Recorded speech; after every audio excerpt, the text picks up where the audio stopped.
말씀은 너는 하나님께서 복 주신 밭에 향기로운 냄새로다. 우락부락하게 생긴 한 사람이 콧노래를 부르면서 사냥터에서 돌아왔어요. 사냥하여 잡은 짐승을 이제 내려놓고는 아주 가장 맛있는 부위를 잘라드렸죠. 아버지께 드리기 위해 아주 정성껏 요리를 했을 겁니다. 요리를 하면서 얼마 전에 있었던 그 에피소드 하나가 떠올랐을지도 몰라요. 그날도 역시 사냥하고 돌아왔는데 글쎄 어디선가 아주 맛있는 팥죽 냄새가 진동하지 않겠습니까? 동생 야곱이 팥죽을 끓이고 있었던 겁니다. 몹시 배고팠던 이 형은 이 팥죽을 너무 먹고 싶어서 이 동생에게 팥죽을 먹고 싶어서 그만 장자의 권리를 넘기고 이 팥죽을 먹고 말았어요. 그런데 오늘 아버지께서 맏아들 에서에게 장자의 축복을 하신답니다. 어쩌면 에서는 껄껄껄 웃어댔을지도 몰라요. 동생 야곱이 팥죽 한 그릇으로 이 장자의 권리를 얻으려고 가로채려고 하지 않았습니까?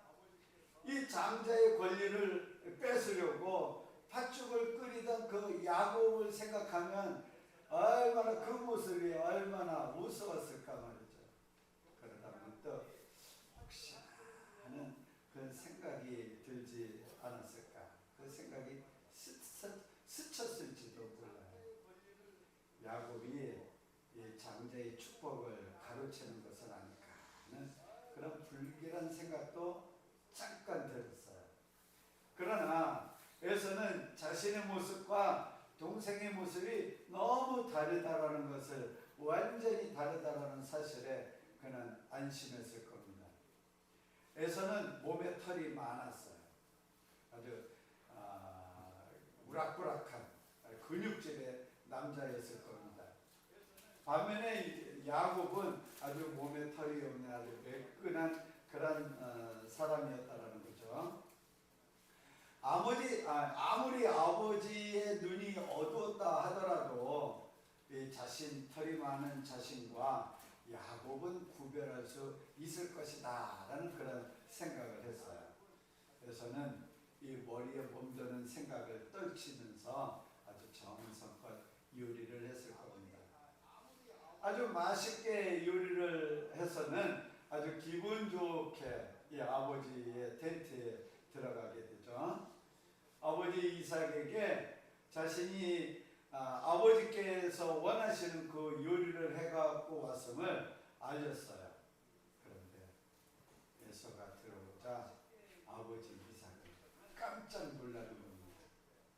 33절에 보면 이삭이 심히 크게 떨며, 지금 에서는 사냥한 고기를 대접하고 있어요.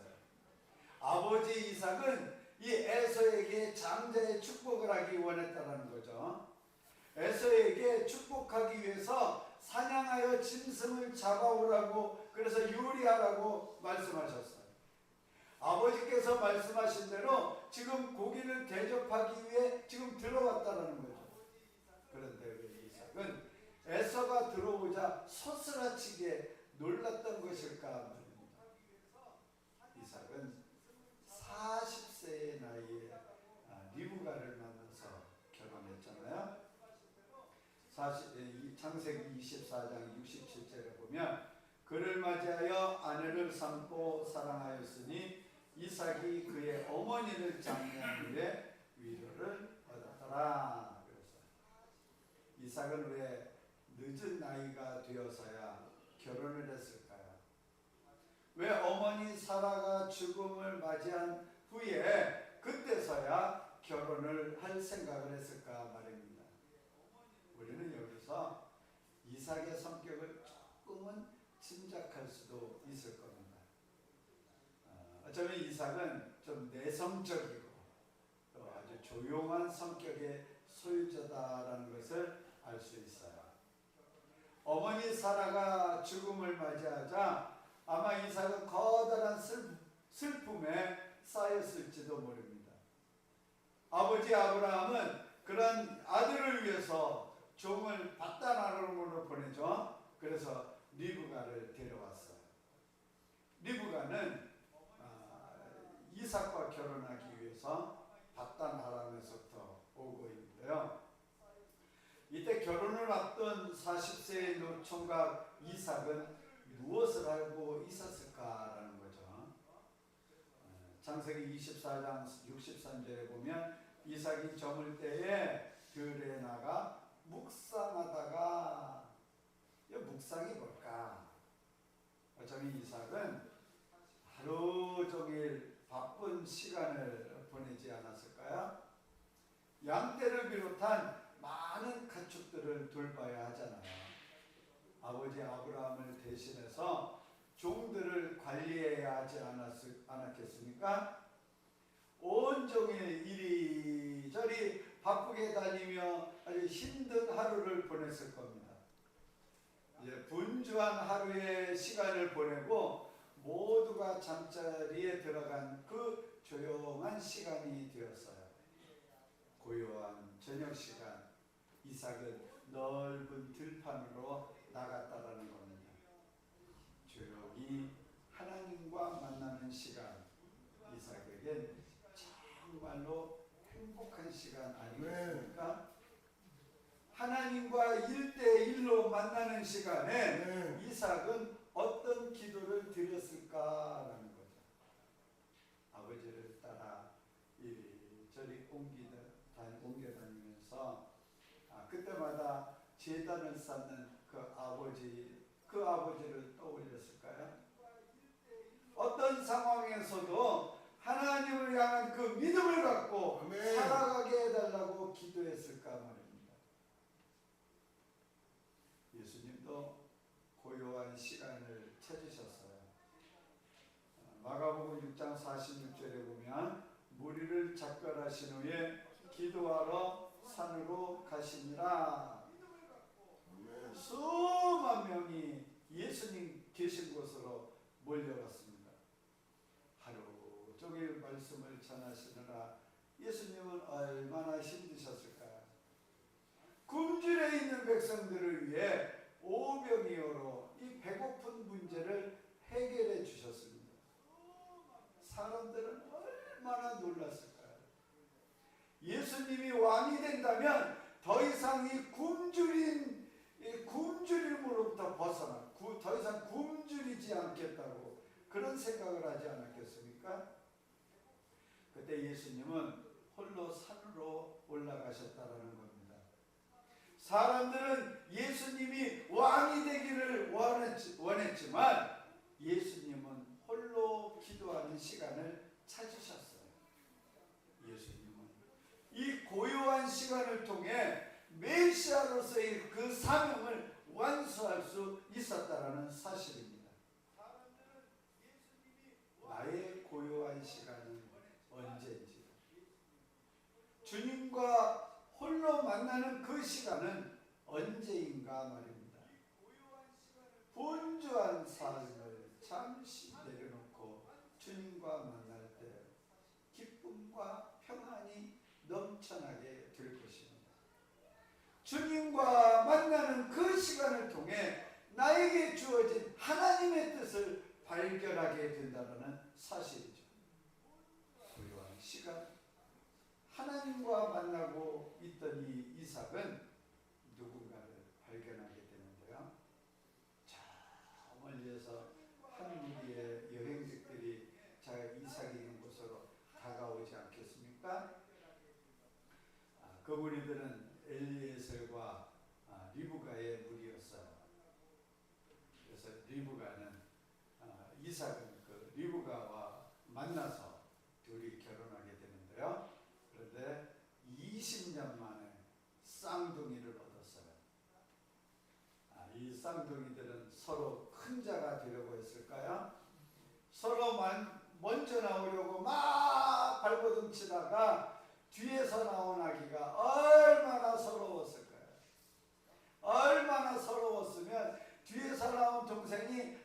나가는 형의 발꿈치를 잡았다는 거죠. 그런데 하나님은 누구를 선택하셨을까라는 거죠. 하나님은 아브라함에게 약속하신 그 복의 통로가 과연 누구를 통해 이루어지기를, 이어나가기를 원하셨는가 말입니다. 25장 23절에 보면 여호와께서 그에게 이르시되 두 국민이 내 태중에 있구나. 두 민족이 내 복중에서부터 나누이리라. 이 족속이 저 족속보다 강하겠고 큰 자가 어린 자를 섬기리라 하셨더라. 하나님은 작은 자 야곱이 하나님의 뜻을 이루기를 원하셨는데, 그런데 이삭의 행동을 보면 하나님께서 이 야곱을 선택하신 사실을 모르는 것 같아 보여요. 이삭은 맏아들 에서를 더 사랑했다라는 겁니다. 그뿐 아니라 장자의 축복을 맏아들 에서에게 내리려고 했다라는 사실이죠. 이삭은 왜 이 장자의 축복을 에서에게 부어주려고 했을까라는 거죠. 이삭은 하나님께서 선택한 아이가 야곱이라는 사실을 몰라서 에서에게 축복하려고 했던 것일까요? 단순히 이 에서가 맏아들이기에 장자의 축복을 내리려 했던 것일까 말이에요. 에서는 팥죽 한 그릇으로 장자의 권리를 팔아버렸어요. 에서는 이 장자의 권리를 너무 가볍게 생각하고 있었던 그런 사람이다라는 거죠. 그뿐 아니라 에서는 하나님을 모르는 이방 여인들과 결혼했어요. 에서는 부모의 근심거리가 되고 말았다는 거죠. 에서는 왜 장자의 권리를 팥죽 한 그릇의 그 값어치밖에 생각하지 않았는가 말이죠. 왜 하나님을 믿지 않는 여인과 결혼하여 부모의 마음을 아프게 했는가 말입니다. 이삭은 아버지 아브라함으로부터 아주 철저한 신앙 교육을 받았어요. 그래서 아버지는 어디를 가든지 하나님 앞에 제단을 쌓습니다. 아버지는 제단을 쌓되 제물을 드리고 이런 신앙 교육을 받고 자라났다는 거죠. 그런데 이삭은 이 아들들에게 신앙 훈련을 제대로 했는가 말입니다. 이삭은 아들 에서를 아주 철저하게 하나님의 백성으로 훈련시켜야만 했습니다. 우리 예전에는 가정에서의 규율, 이 밥상머리에서 나왔다라고 그렇게 말을 하고 있는데요. 부모가 가장 좋은 선생님이기 때문이죠. 가족이 밥상에 둘러앉아서 함께 식사를 나누게 되죠. 밥상에 둘러앉아 식사를 하면서 아주 기본적인 예절을 배우게 된다는 거예요. 그뿐 아니라 서로 대화를 나누며 소통하는 법을 배우고 생각하는 힘을 길러주게 된다는 겁니다. 어쩌면 이삭은 에서에게 가르쳤을지도 몰라요. 장자의 축복이 갖는 의미가 무엇인지에 대해서 가르쳐 주었을 겁니다. 그러나 에서는 귀담아 듣지 않고 그냥 흘려버렸을 거예요. 아버지 이삭이 이 에서에게 가르치려고 했을 때 이 에서는 귀찮아했을지도 모릅니다.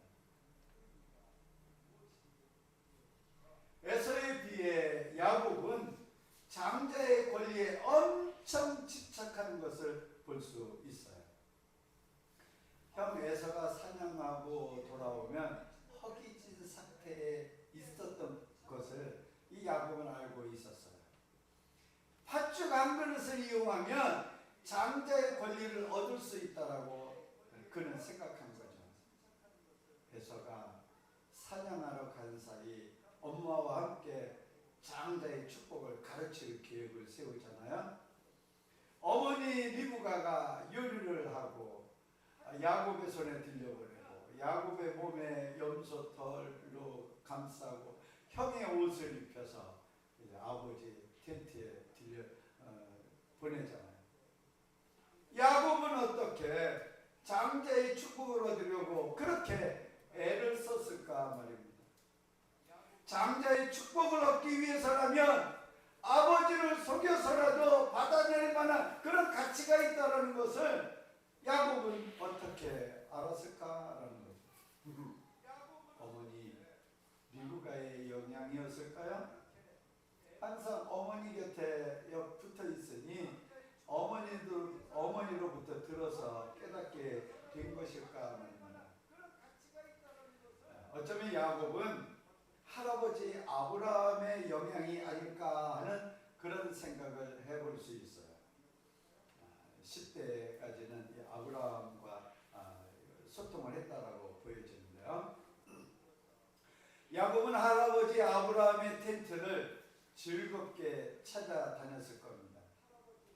할아버지 아브라함을 통해서 하나님이 베푸신 이 놀라운 사실을 배우지 않았겠습니까?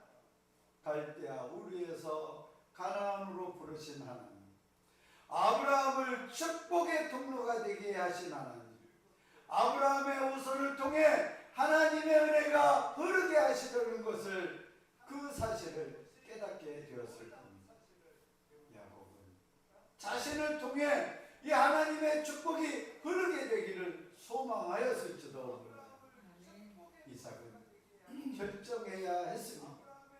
가르쳐 주어도 가볍게 흘려버리는 이 에서가 장자의 축복을 받아야 하는가? 누구에게 장자의 축복을 내리는 것이 바른 태도인지 말입니다.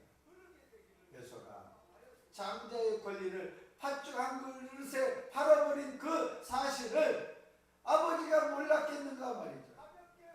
그런데 왜 이삭은 고집하며 에서에게 장자의 축복을 내리려 했을까 말입니다. 가만히 생각해 보면 이삭은 하나님과 만나는 그 시간, 그 하나님과 만나는 시간을 꾸준하게 계속했을까 합니다. 리브가와 결혼한 이후에도 묵상의 삶을 계속 이어갔는가 말입니다. 아내 리브가의 품에 푹 빠져서 고요한 시간을 게을리했을까요? 아들을 얻은 후에 에서가 재롱 떠는 모습이 너무 귀엽고 너무 사랑스러워서 시간 가는 줄 몰랐던 것일까 말이죠. 하나님과 만나는 시간을 소홀히 하여 영적으로 둔해진 것은 아닐까 하는 그런 생각을 해볼 수 있어요. 요리한 음식을 들고 에서가 들어봤을 때 왜 이삭이 크게 놀랐을까 말이죠. 이삭은 왜 에서가 들어왔는데 두려움에 쌓여 있었던가 말입니다. 에서가 들어왔을 그때 어쩌면 아내 리브가로부터 들었던 그 말씀이 다시 떠오르지 않았을까요? 이 족속이 저 족속보다 강하겠고 큰 자가 어린 자를 섬기리라. 하나님께서 선택한 아들이 야곱이었지. 내가 축복할 아이는 야곱이지. 그런데 내가 왜 에서를 축복하려고 했을까? 이삭은 실수한 자신을 보며 놀라지 않았을까 말입니다. 너무 에서에게 집착하여 형을 가장한 야곱에게 모든 복을 다 쏟아 부었지 않은가 말입니다. 내 아들의 양치는 여호와께서 복주신 밭의 양치로다. 하나님은 하늘의 이슬과 땅의 기름짐이며 풍성한 곡식과 포도주를 내게 주시기를 원하노라.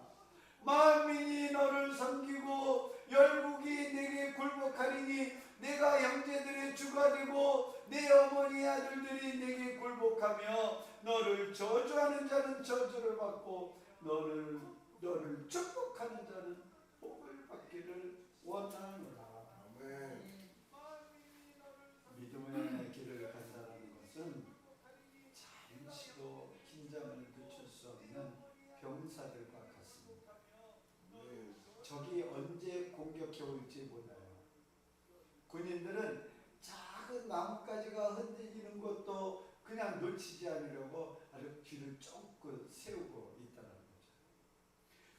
눈을 부릅뜨고 전방을 잘 살펴봅니다. 때로는 기나긴 행군을 떠날 때가 있어요. 하루 이틀 걷다가 졸음이 쏟아지기도 해요. 하지만 이 행군을 멈출 수가 없습니다. 잠시라도 지체하는 사이에 적군이 먼저 도착한다면 아주 큰일이다라는 거죠. 공격 기회를 놓칠 뿐 아니라 오히려 역습을 당할 수 있기 때문입니다. 우리의 믿음의 길도 마찬가지예요. 우리의 믿음의 길도 잠시 멈출 수 없어요. 우리의 믿음의 길은 잠시라도 게을리할 수 없다라는 말씀입니다. 잠시 멈추는 사이에 우리의 손이 야곱이 아닌 에서의 머리에 올려질 수도 있다라는 거죠. 하나님의 뜻이 아닌 내 뜻대로 움직이려는 실수를 저지를 수 있다라는 말씀입니다. 나는 믿음의 길을 가다가 멈추고 있지 않은지 잘 살펴봐야 할 것입니다. 나는 부지런히 주님께서 걸어가신 그 길을 걸어가고 있는지 기도하겠습니다. 하나님 아버지, 하나님만이 우리에게 복을 내리시는 유일한 주인이심을 고백합니다. 하나님을 아는 복을 허락하심에 감사드리며 복이 있는 삶을 살기 위해 노력하기 원합니다. 경건한 시간을 통해 더욱 믿음이 깊어지게 하시고 악한 마귀가 내미는 유혹으로부터 벗어나 승리의 삶이 되게 하옵소서. 예수님의 이름으로 기도드립니다. 아멘.